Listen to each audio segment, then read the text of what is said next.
Ada orang soleh namanya Imam Abul Laits As-Samarqandi, dari daerah namanya Samarqand.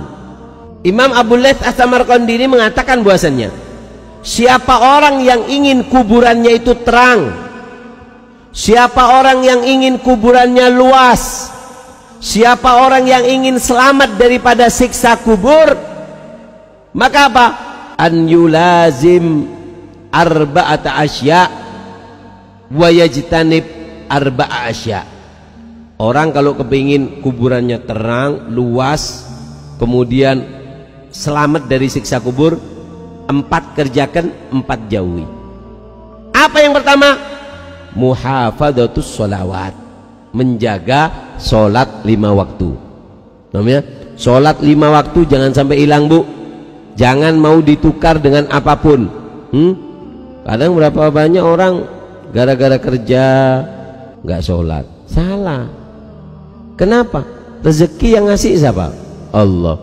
Terus yang ngasih rezeki dimusuhi, kan lucu ini. Jangan ditukar dengan apapun sholat. Sholat itu hubungan seorang hamba dengan Tuhannya, kabelnya nyambung. Kalau sudah putus sholat, nggak ada bagusnya. Rumahnya bagus, TV-nya besar, AC, air pemanas, ini dan itu, tapi kalau nggak ada listriknya ya percuma, nggak bisa dipakai. Begitu juga amal ibadah yang lain kebagusan, tapi kalau nggak sholat nggak ada gunanya. Orang kalau masih sholat, Bu, ada harapan bagus. Walaupun suaminya sampean nakal, pemabuk, melakukan yang haram, suka mencuri, tapi kalau masih sholat itu masih ada harapan.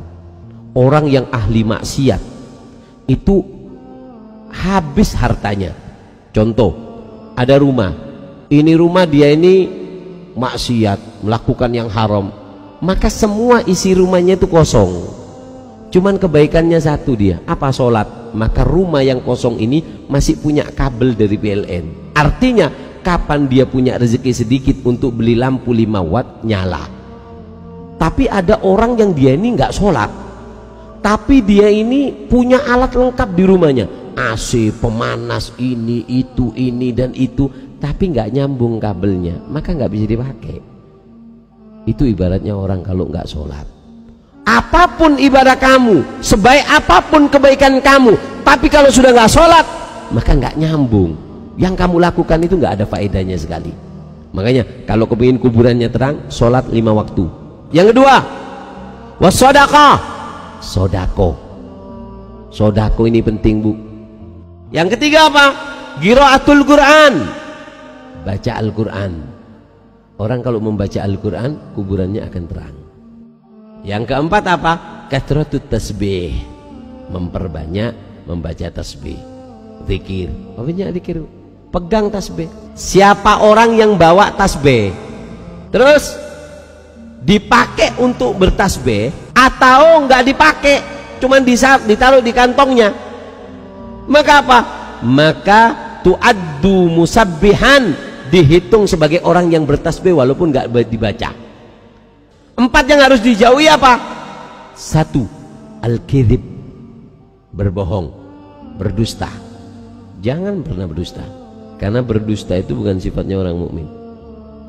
Dan dusta itu akan membuat awal siksaan kamu di alam kubur. Faman ya'mal mithqala dzarratin syarran yara. Sekecil apapun kemaksiatan yang kamu lakukan akan kamu lihat di dalam alam kubur. Ada catatannya lengkap. Inna rabbaka labil mirsad. Allah punya CCTV yang mengawasi kamu. Siapa yang nggak tahu cuman kamu aja, maka ada catatannya. Yang kedua, al-khianah, berkhianat. Yang ketiga, an-namimah, mengadu domba. Yang keempat, al-baul, kencing. Kencing ini sangat diremehkan banyak orang, laki atau perempuan, banyak meremehkan kencing. Kalau kencing itu harus bersih, terutama orang laki, karena terkadang di selang kencing itu airnya masih ada. Ketika kamu bangun ada kerasa keluar sedikit, itu najis. Kamu sholat nggak sah. Dan paling banyaknya adab kubur karena kencing. Makanya sunnah kencing itu untuk dehem, seperti itu. Nah, duduknya juga jangan pernah kencing berdiri, karena kencing berdiri nggak mungkin tuntas kencing itu. Kencingnya dengan jongkok. Dan sunnah dehem seperti itu.